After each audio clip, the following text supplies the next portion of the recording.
everybody. Welcome to the Jess and John pod. Howdy, partner. All right. Hi, everyone. This is another episode of the Jess and John pod. I'm Jess. And I'm John. These are our hats. These are our hats. For our listeners, we have donned cowboy hats because we're in the cowboy era. We're just feeling it tonight. You know, There's no rules. Mine's really I saw tight. a meme that said, pirates are wet cowboys. Wow. Was not prepared for that take. I know. No notes. All right. I've had a tragic last 24 hours, but we'll get into that in a second. Not as tragic as JD Vance and Trump's fucking cabinet. Okay. They were in a group chat, a Signal group chat, and an Atlantic reporter. What is it? Jeffrey Goodwell or something? I forget his name now. Jeffrey, doesn't matter. Guy from the Atlantic, big shot. Campbell. Goldberg, editor-in-chief. Shit. I had it in right Jeffrey before Goldberg. we started recording. We start recording, I forget everything. All right, Jeffrey Goldberg, right? I didn't read all of it because of the paywall, but the gist of it is this. He gets added to a Signal group chat. He sees people by the name of JD Vance, Stephen Miller, Pete Hegseth discussing airstrikes on Yemen.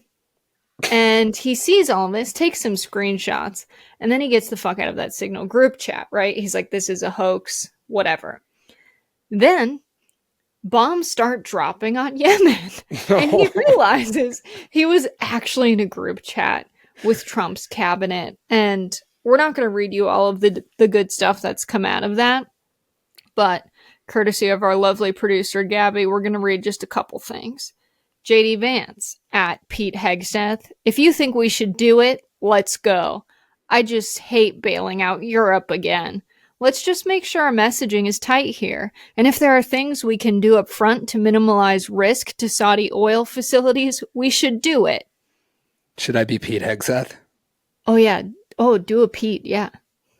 I fully share your loathing of European freeloading. It's pathetic. But Mike is correct. We are the only ones on the planet on our side of the ledger who can do this. Nobody else even close. Question is timing. I feel like now is as good a time as any given POTUS directive to reopen shipping lanes. I think we should go, but POTUS still retains 24 hours of decision space. Did I sound drunk enough for that? I feel like that was too sober. You gotta slur a little more. It's fine. I got in trouble. I was on a conservative podcast and I was like, yeah, Pete Hegseth slugging back whiskey. They were like, I think he's sober, and made me seem like some kind of an asshole for saying he was drinking. Yeah, the guy totally doesn't drink. He's just hot, red, and sweaty and belligerent. It's not my fault I saw fake news of him drinking whiskey at a podium. AI. That's Elon's fault. So yeah. That's fun. That's what's going on. Yeah, we're just bombing Yemen, talking about it in the group chat. You know, no big deal. Just boys being dudes. Accidentally adding editors to war games happening on. I have a theory that it was intentional. Yeah. Because who does that by accident? I don't know, Is man. there a Jeffrey Goldberg similar name? I mean, maybe one of them was like a little rascal and just kind of oopsie daisy slipped in the editor of a major paper of record into a highly classified discussion of bombing Yemen. I wonder if they were trying to temperature check, or someone in there was thinking, these guys can't do this. That would be horrible. So let me leak it to the press so that someone tells them to stop before it's too late. What an absolutely unhinged way to leak it to the press. Hey, I'm just going to copy Jeffrey Goldberg in here. Just make sure the Atlantic knows what's up. Our producer's sending me a tweet from my boss, so I'm obligated to read it. Ryan Grimm on X said, the reason that Jeffrey Goldberg's name popped up in Signal for Michael Waltz is that he was already leaking to Goldberg, an ally, for some internal Trump admin fights. Per source familiar, probe possible. Because this is not okay that they're talking in Signal, right? There's National Security Archives types or National Security regulations remember Hillary Clinton's emails, how that was a whole thing? She was using a personal email server, but it was still documented in email. This is like an encrypted messaging platform that disappears at the time you set. So they were not complying with laws and regulations around official communications. No. And I fully expect this to blow up into an impeachable scandal. Not. Can I still do that? Is that joke relevant? You know, I just wish it was something that was of more consequence than just we used the wrong communication channel. Like, they can't get impeached for bombing civilians, but they can for using the wrong Like, group chat. brother, That's a little weird. you can bomb all the civilians you want. You just got to make sure that's on the permanent record, guys. Let's tighten Just up our email. messaging here. Come on, use the official server. Microsoft Teams. John, what have you been up to the past weekend, 24 hours? Oh, let me tell you, I have had a pretty crazy last 48. I don't know. What day is this? Monday? Doesn't matter. Friday. I missed a pretty important flight. That's how my day started on Friday, because the flight that I was getting on was to the largest political rally that Bernie Sanders has ever held in Denver, Colorado. This was ridiculous because obviously I got to interview Bernie Sanders. I got to interview AOC. So you made it there. I made it there. But before that, I was stressing, as you are, if you're about to fly out the same day to interview Bernie Sanders. So I had more Perfect Union. Shout out to the homies. Put me up in a hotel in the airport so I would not miss my flight. Alas, I did. I sprinted to the airport and took a wonderful video. Out of breath. My plane is just like pushing off without me on it. And I experienced full ego death in this moment. I got on, fun story, I don't fly on MAX 9s. This is my diva moment, but I stand by it. Are those like smaller ones?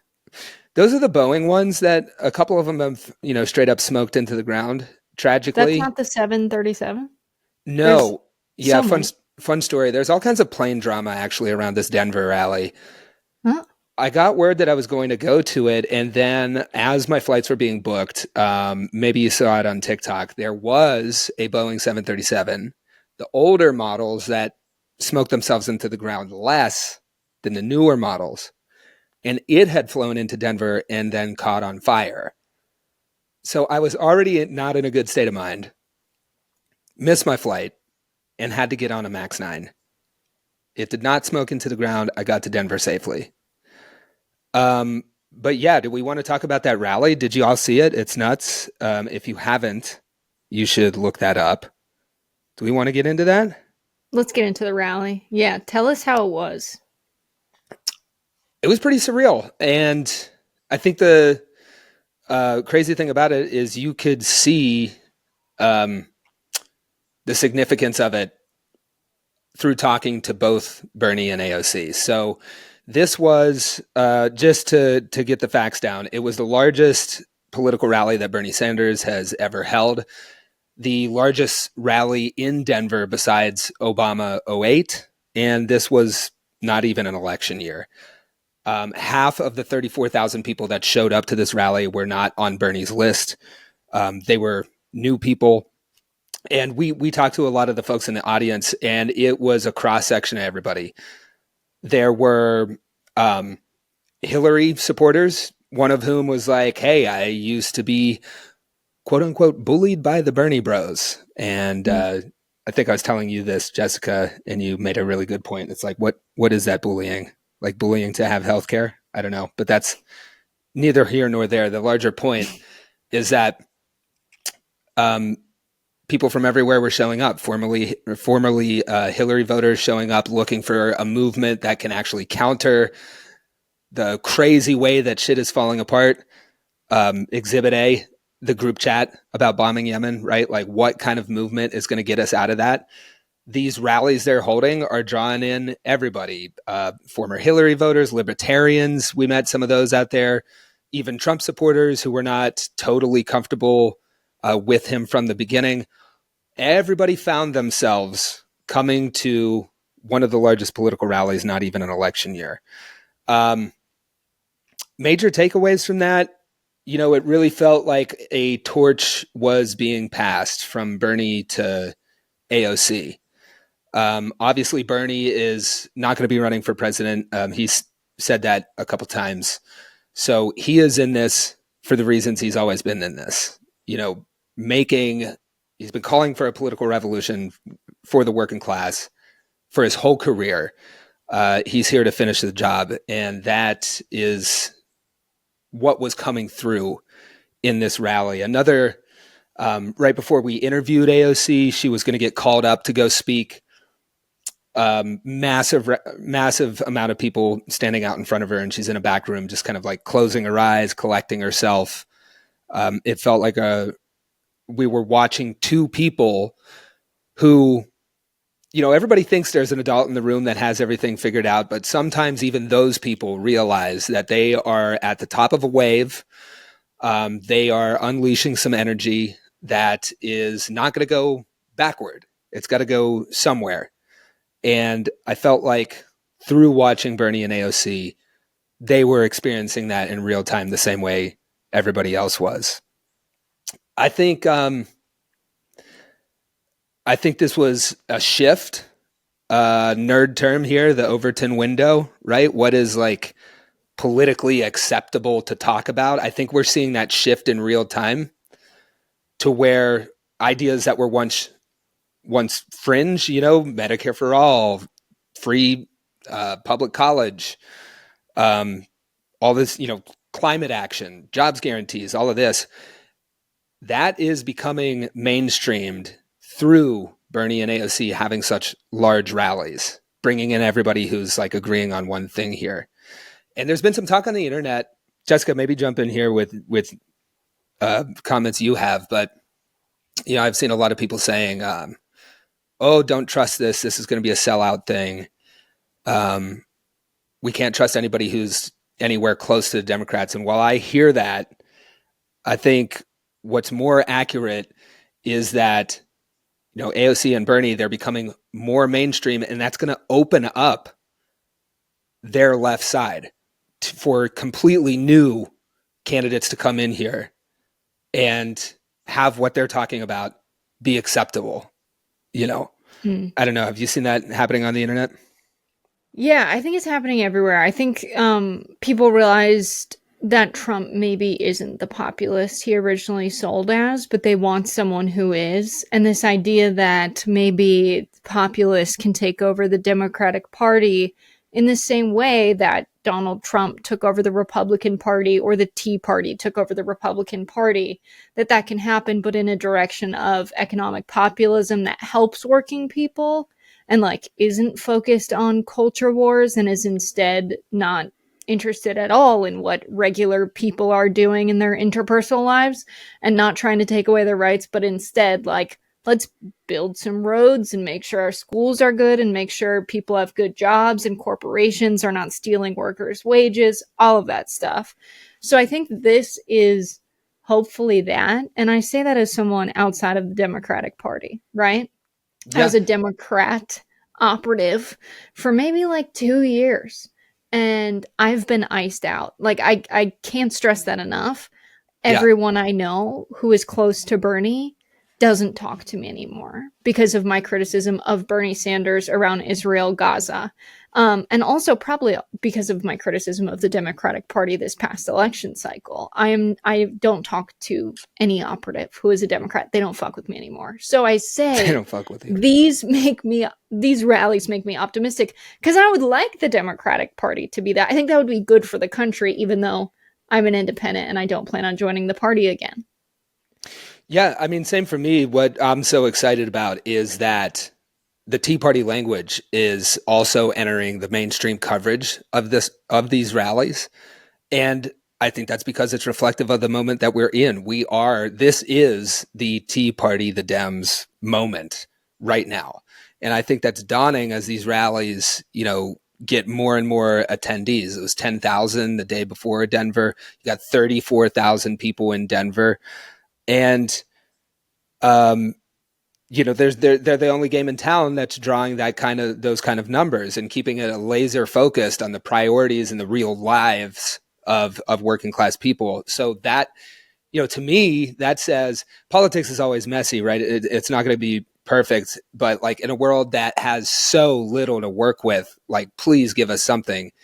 And here it is. What we're seeing is more than any example you could point to in the past, working class politics being at the center of a movement and not on the fringe of a movement. And if whoever's trying to drag us back to loser neoliberals, it's time for those people to get all the way out. You might be welcome at the party, but you're not in the driver's seat anymore. That's the vibe that's coming through at these rallies. And I think it's also, you talked about the fake populism kind of falling apart with the actions of Doge and all the stuff that the Trump administration is up to. And I think this is a moment where people really start realizing what radical even means right now, because Donald Trump is the definition of radical. I mean, every single elected Republican is wild-eyed, irresponsible, radical, right? And if we can have a movement where Bernie Sanders and AOC are the reasonable ones, talking about how to get you paid for the work that you do, talking about healthcare that doesn't drive you bankrupt, talking about all these things that just make sense. If that can redefine the center and then open up the left, yes, please. Tea Party of the Dems, keep this going on. I hope it's the beginning of a political revolution that started with Donald Trump, taking over the GOP. It is long past time for working class politics to be in the driver's seat of the only other opposition party. And I think that's happening right now from coming through at those rallies. You also see in our interview, I asked, so where does this energy all go? How do we direct it? Because I could see one thing happening that would not be as good as some of the others, which would be if this is a coronation of AOC and a couple other rising star prominent figures, that's one thing. But if AOC and Bernie are using the energy at these rallies, they're using their platforms to turn this into a traveling roadshow, Tea Party style, that is putting out the call to a brand new generation of working class candidates who are going to absolutely brawl and give America the real populism that it evidently wants, right? But actually deliver on that.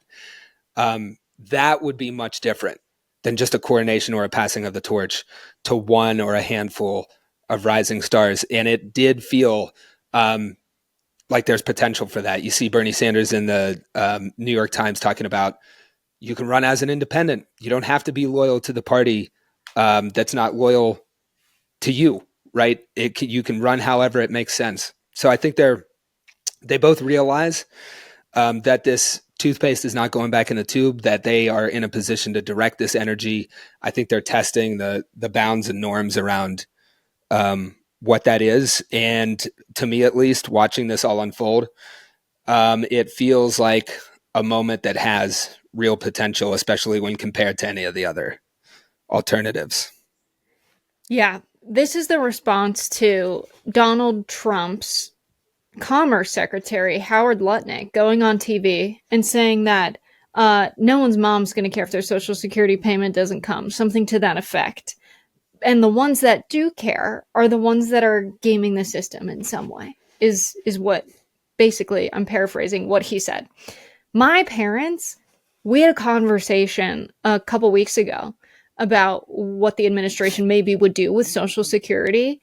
I said, if the checks don't come, you have to tell me so I can Venmo you. That's how much they depend on Social Security, is that my mom was so paranoid about it that she was texting me saying, what do you think's going to happen with this? And I said, I got you. Like, don't worry, I can swing it.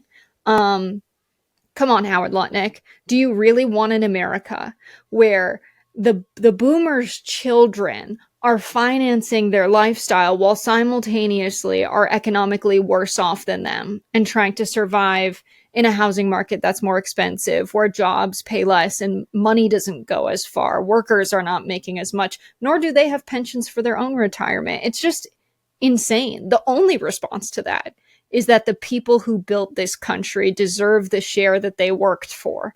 And it seems like Bernie, AOC, Ro Khanna, Nathan Sage, Dan Osborne, these are the people with that message. Also, Kat Aboud announced in Illinois she's running for Congress. That's another progressive that really cares about these issues.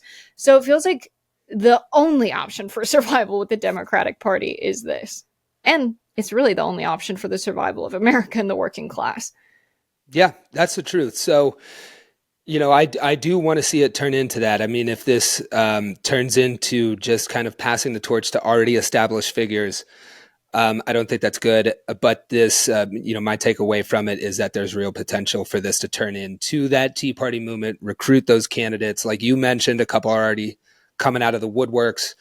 There's some candidates that ran last cycle, like Dan Osborne, who was the independent in Nebraska that outperformed every single Democratic senator who ran in red states. There's models to do this. There's new people waiting in the wings, but they need the air cover and the support and the resources of a Bernie and an AOC to really kickstart that. And it feels like we are closer than ever. And however that happens, it's got to, because there might not be other times to do this. And I think it's also important too to not get confused about the real thing here. I'm thinking about the Tim Walz rallies, right? And the headlines that those are generating compared to the Bernie and the AOC rallies, because Tim Walz is out there talking about, can he beat up a Trump supporter in a bar fight or something? These Bernie rallies are about you, your job, your healthcare, our climate, right? It's simple. It's laser focused. We should have had it the first time around. It feels like it's possible to really take off right now. And we shouldn't settle for less than that. We shouldn't settle for less than that in this moment. And I got one more thing to close out that rally, which is about signal group chats, what we started the top of the show with. These things can gather steam pretty quickly. These rallies are blowing up. But this isn't something to just like sit passively by and watch it float by on your like algorithm or screen or whatever. We have, I'm in Wheeling. I'm always loving up on Wheeling. But one of the things we have going is a Signal group chat. We're not talking about bombing Yemen in that Signal group chat. We are talking about organizing this community so that we really rely on each other. I mean, it started as, and this is something that anybody can do to be ready when the political movement, the mass movement catches up, right? When that starts happening, it looks like it is now. We want to be organized in our communities. And this is just a story about how easy it is to do on your own. We have a 200-person Signal group chat here in a really small rural town with not a lot going on.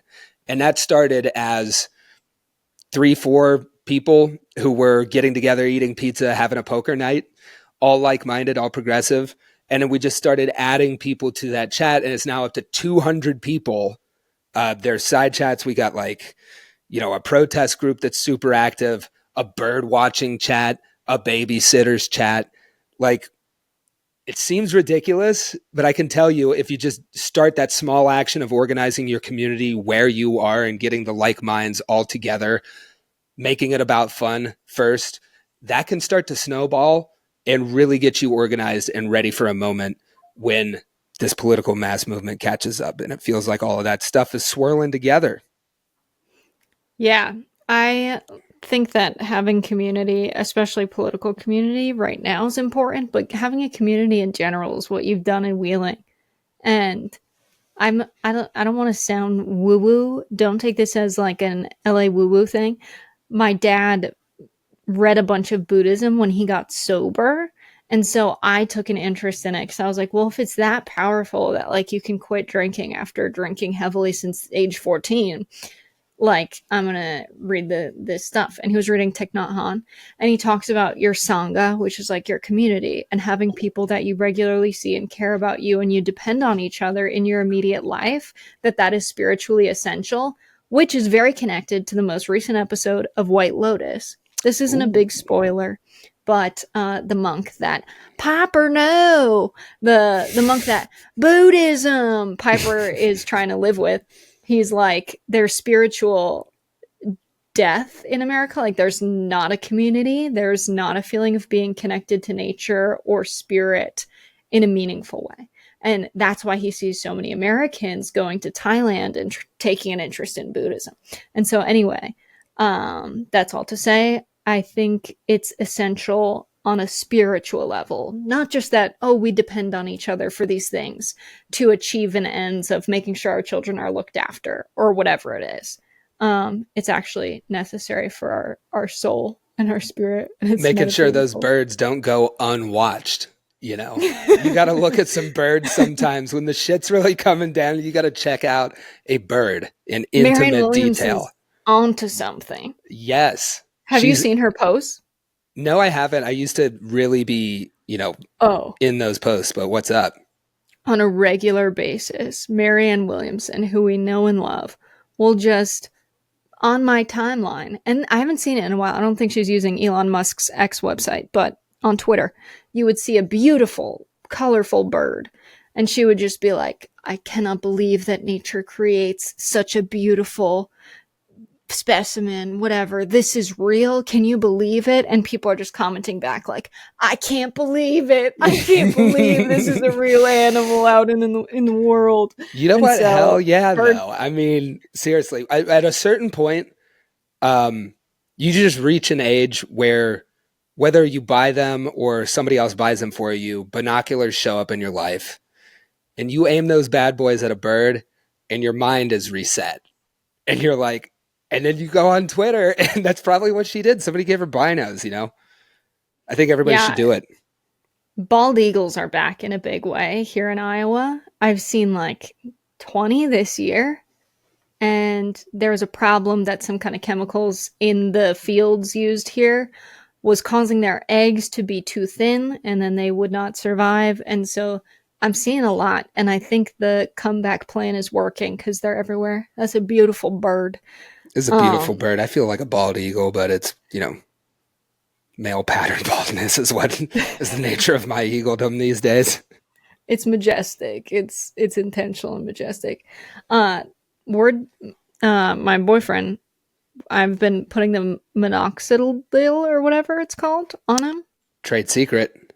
It works. I don't think he has aging baldness. His father, full head of hair. His mom, full head of hair. But I think he had stress hair loss because now he stopped using the Rogaine type product and it's staying. So we'll see. I'm his barber. I'm very proud of his head of hair. I'm blessed with like Tom Petty hair. It's kind of like a dandelion. A stiff gust of wind is just gonna take the whole top off there. So maybe I can adopt this regimen. I'll fly you to Turkey. There it is. People are doing that. So, okay, I want to briefly mention what I've been working on, and then I'll tell you how tragic my past 24 hours have been. Jessica, what have you been working on? I interviewed Rachel Cohen. I was scrolling on the talk. Rachel Cohen, a lawyer, Harvard trained, 3-year associate at SCAD, which is a huge corporate law firm. She has been posting about the Trump administration having their claws in some of the big corporate law firms. Paul Weiss is the big one people think about because one of their attorneys was a prosecutor on the Trump financial crimes case. So not a popular guy in the administration. The administration targeted the firm with an executive order, basically removing some of their attorneys' security clearances, which is not so good. If you're a very powerful hedge fund, one of their major corporate clients, you want a law firm that has government access. That's like a big thing that you pay for, which is a whole sick thing in itself, but it was at play here. And they went and negotiated with Trump. They agreed to give $40 million worth of legal services and agree that this guy had committed acts of misconduct as an attorney. And so they capitulated entirely to the administration. And Rachel believed that her law firm was on a similar path to bending to the will of the administration to not lose access to the government. And so she wrote a letter to the entire firm saying, this is my concern. And if you won't say the steps you're taking to not abide by what the administration is asking of us, then I'm out. And immediately, within 30 minutes, she's taken off of all communications, loses all access. So she assumes her 2 weeks notice has turned into either her resignation or being fired, whatever. She posts publicly the letter and makes a TikTok about it, which is super risky. And I reached out. I was like, I need to talk to you. So that interview is on YouTube. It's very interesting, just the inside perspective on all of that. And she's pretty brave. And we talked about how, no, are there clients saints? Do we expect them to be on the side of billionaires and Trump? Maybe. But is it horrible and worse? That's the executive branch now can dictate what clients private law firms take. Yeah, that's the kind of merging together of the corporation and the state that equates fascism. So it's not so good. So it was really interesting. That is wild. Where can people find that work? And also just so important for independent journalists like you to keep doing that. So yeah, where do people watch? Okay, it's youtube.com/@KA Burbank. Yes. Now, I'm going to tell you my tragic story. So, Tragedy we get of the bored last here 24 in hours. Waverly. What? Last 24 hours tragedy. Yeah, the past 24 hours, and a little bit more than that at this point, past 36 hours. Okay, so I was a little stir crazy here in our small town. So was my partner. We decide we're going to go to the big city, Iowa City, home of the Hawkeyes, Caitlin Clark territory. We see John Green do his talk on his new book on tuberculosis. John was originally my friend and colleague, and this always happens, but had whiskey with my partner. They're way closer now. They love each other. He was invited to live with John Green and fix up one of the houses on his property. This happens with all my friends. It's not fair. Anyway, so we're having a great time. The vibes are good. Then we're thrifting. I look down and I notice my ring is missing its aquamarine.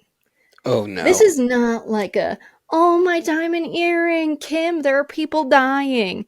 This ring was gifted to me from my parents.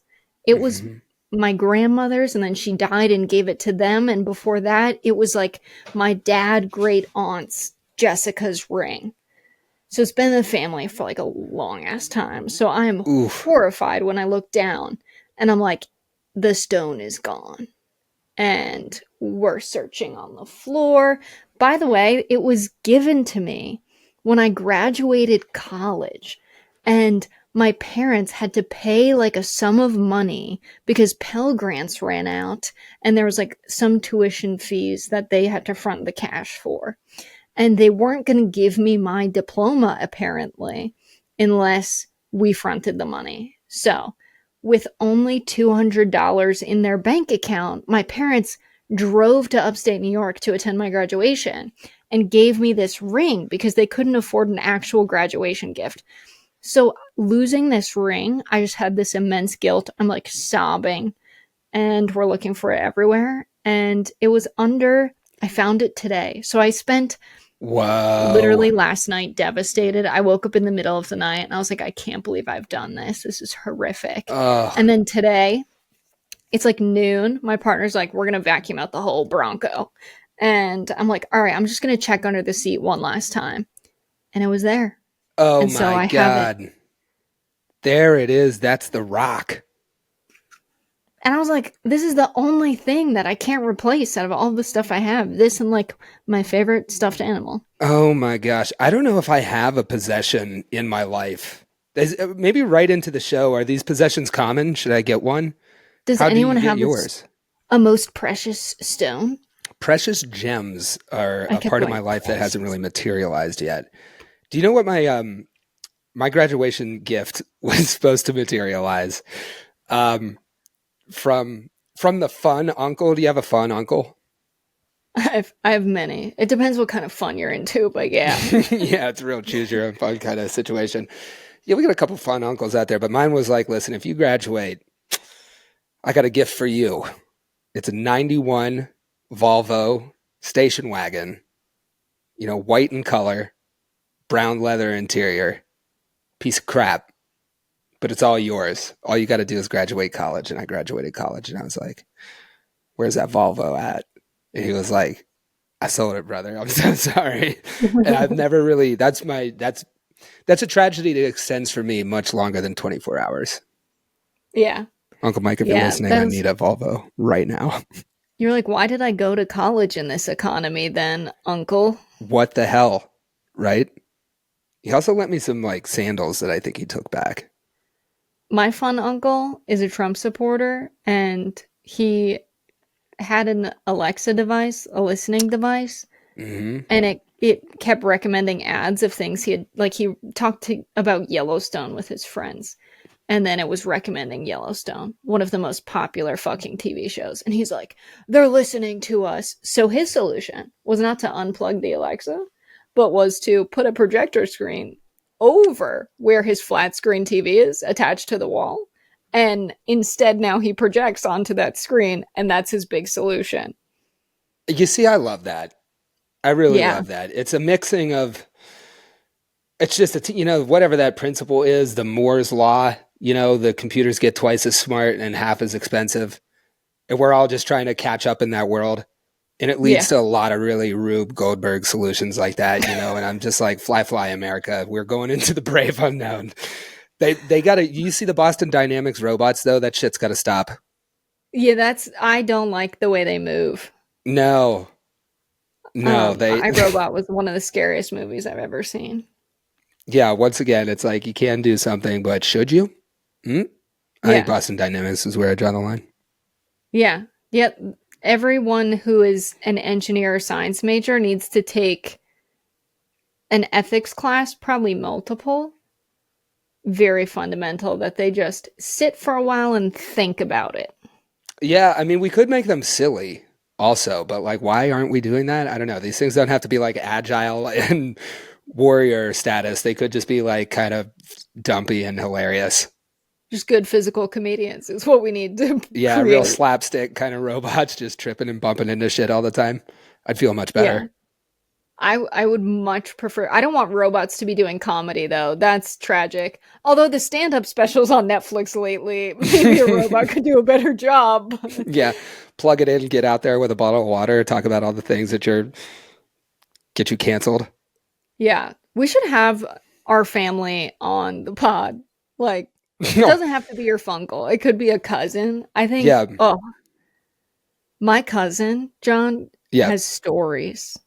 Oh, man, maybe we should get the family reunion. She started doing hard drugs at 14. Oh, hell yeah. She's been doing heroin for like the last decade. Oof. She got sober. She went to rehab. She runs a sober house of mostly drug addicts from the American South in like California, right? Like Manhattan Beach area, like south of LA. Hell yeah. And I think we could maybe get her to tell some stories into a microphone. You do that. I got like 9 first cousins in a town of 2,500 people where I grew up, and there's a big family split, but the cousins are all starting to talk now. But like in that split, much different.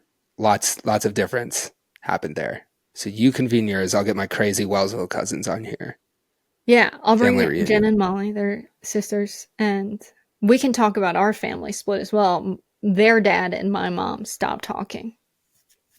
There's going to be a great reconvening. Just as we are in a political realignment, perhaps the materialization of the mass movement that'll save us all. It's a time of odd bedfellows, reconciling family divides, seizing our power. That's what we talk about on the pod. What other business do we have to cover today? I don't know, John. Can I offer a weird story? Oh, produce Voice of God. Voice of God is here. Gabby is here. What do you have? So, I'm in real time introducing a segment called Let's Get Weird, where I show you weird news and you react to it. Cool. So, this has been all over my TikTok feed. I'm wondering if anyone else has seen this. And it's about this discovery of these scientists made in Egypt. Has anyone seen it? Promising start. Oh wait, Okay. that they scanned the underneath Yeah. and it goes on for a long time. Yeah. So let me show you this thing. Wait, before you show me, can I Okay. say? Oh, Yeah. Yeah. What I thought you were going to get into? Do you remember when they, like some scientist 3D printed like the layer ranks of like an ancient king? Oh. Oh, and then like had the voice Yeah, they like yeah.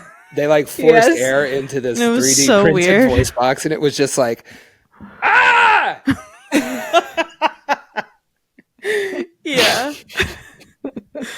Okay, We should find that what too. is this? Actually, John, that was really accurate. That was really accurate. That's what it Ah! Thanks. I'm a voice actor. Y'all, this is not a drill. Everybody sit down. Oh, The can you hear scientists that? Can you hear it? I'm Oh, yeah. stat. Yep. Okay, sick. Let's go. have discovered something massive beneath the pyramid of Khafre. I'm not gonna lie, this is kind of blowing my mind, and I really hope this gets peer reviewed soon, and you're gonna see why in a minute. So the authors of the study, Corrado Malanga and Filippo Biondi, developed this cutting-edge technology called synthetic aperture radar, or SAR for short. It basically uses sound waves and vibrations to create a super high-res image of things we cannot see with our naked eye, like what lies beneath the Egyptian pyramids. They already concluded their findings on the Giza pyramid back in 2022, which is this study right here. But then on March 15th, so just last week, they did a press release on the Khafre pyramid. And the findings from that are rocking the archaeology world. Okay, so what you're looking at is a bunch of SAR images taken from different angles. This would be the base of the pyramid, and beneath it are these 5 identical horizontal lines. Each one of these horizontal structures are connected via geometric pathway, and inside each one of these structures are 5 different levels with sloping roofs. And the structure keeps going. I mean, take a look at this. This next part is not such a butso. Below the 5 columns are these 8 cylindrical structures that seem to be vertical wells because they're hollow on the inside. And each one is surrounded by this descending spiral pathway of some sort. I don't know if it's a staircase or a coil. We need to have more information on that, for sure. And then these 8 cylinders are atop these 2 massive cubes that are 80 meters by 80 meters. Brother. This entire structure sits 648 meters deep. For my American friends, that's more than 2,000. I love how she said it for my American For context, I'm so that's glad. bigger than the pyramids themselves. How many So what the heck buses are these is it? structures that are so massive, bigger than the pyramids themselves, but they keep them underneath where no one can see them? But that's So Bro. yeah. So this is these are real scientists who had a paper earlier, like last year or something, and that was like legit. And this new paper that's coming out is yet to be peer reviewed, but they did a press release, and everyone's freaking out about the press release.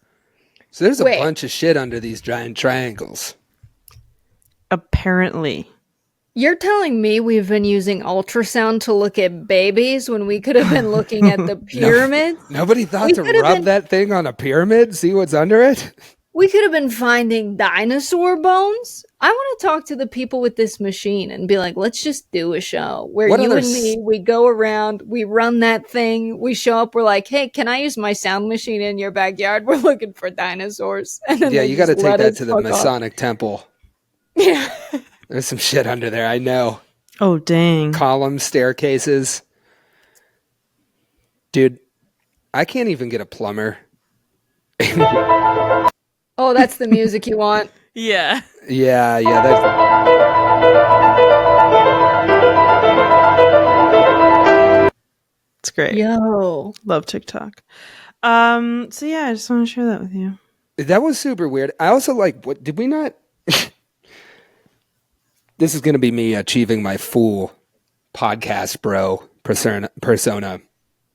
But we haven't gone in there and walked around. Is there like a secret door or something? We just didn't know what was up. I think you could enter the like actual pyramids. Oh man, I feel like people are gonna yell at me. But Oh, yeah. but like yeah, I guess this new special radar has found these weird things that are underneath, and it's like gigantic. It's massive, and people just cannot explain it. But I'm pretty sure people have gone inside the actual like top, like the pyramid part above ground. Nothing But no one's underground. been in the tubes. No That one is has some- been in those tubes. Give us I'll the go in Nicolas there. Cage movie. Oh my god. Would Nicholas- you do it if they were like, "Can you go in there?" No. Never. I have self-preservation instinct. I don't want to get stuck at the bottom of a pyramid with spirits. What if you could bring a gun to kill yourself if you get stuck? Totally. Oh Totally. shit. Shoot my way out of a pyramid. Great. Normal Tuesday night. Hell yeah. Okay, wait. It looks like a rocket ship with the tip is the pyramid. Right. And it's aliens, I think. I just look at this and I'm It's like, gotta be.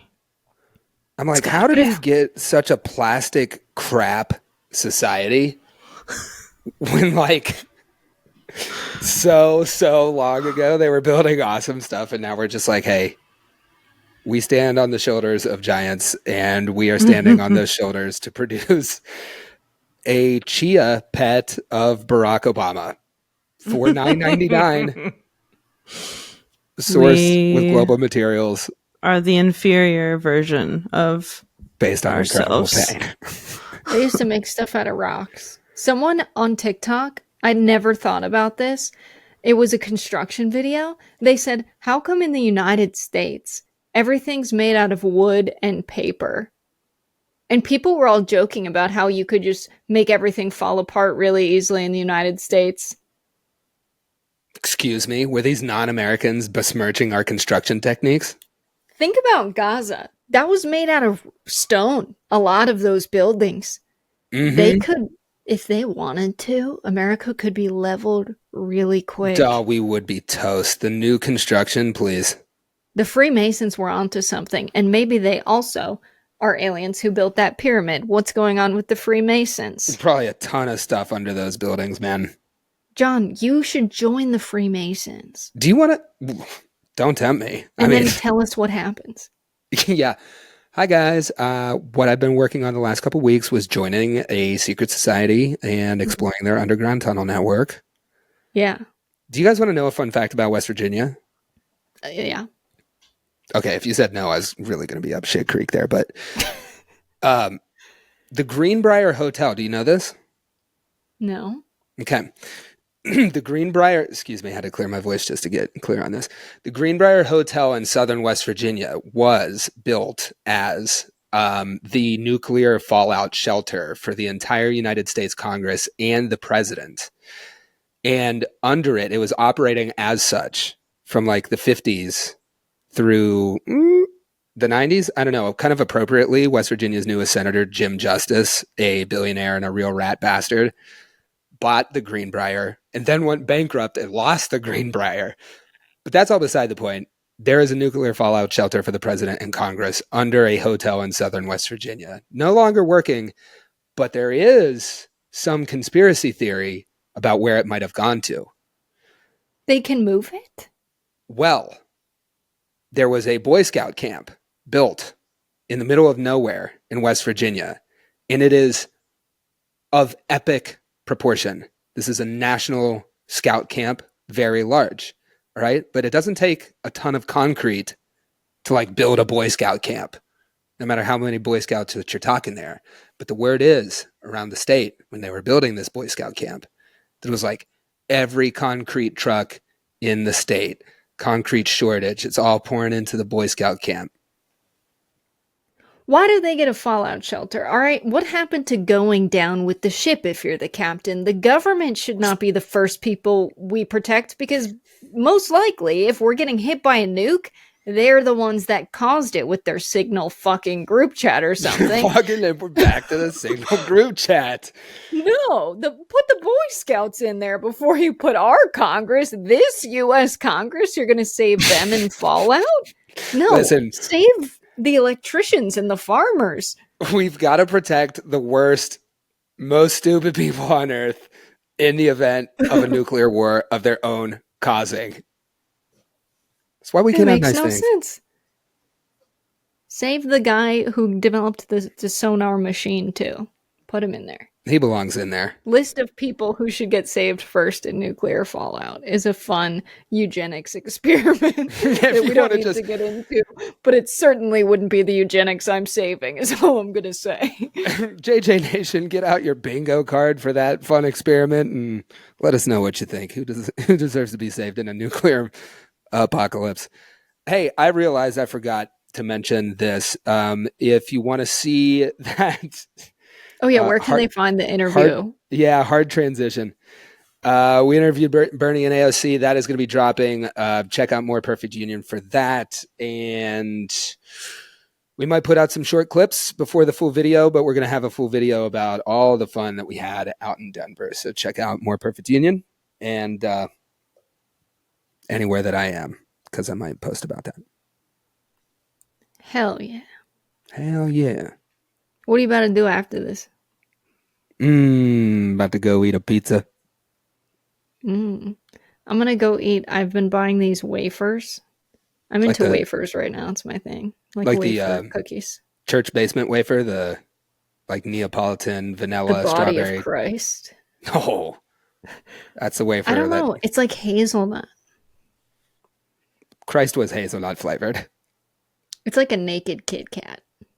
Yeah. Am I talking about the right ones? It's like a little wafery guy, some sugary filling. Yeah. Waffle pattern. Mm-hmm. Kit Kat shaped. That's what I'm into. That's the sauce. Yeah. It's my hyperfixation food. Very Iowan. Crunch it in my teeth. Very church basement related. Dunk it in milk and it turns into slurry. Oh. Okay, so the new cute thing is my boyfriend's nephew calls every kind of food pizza because he realized it makes people laugh. We're making waffles. I'm like, I open the waffle maker and he sees what comes out for the first time and he just goes, pizza. Pizza. I was like, this kid's going places. Yep. I actually lied. I'm not eating a pizza, but it is objectively a funny thing to be eating. So me and that kid are on the same wavelength. All right, keep your secrets, John. JJ Nash, go eat a pizza.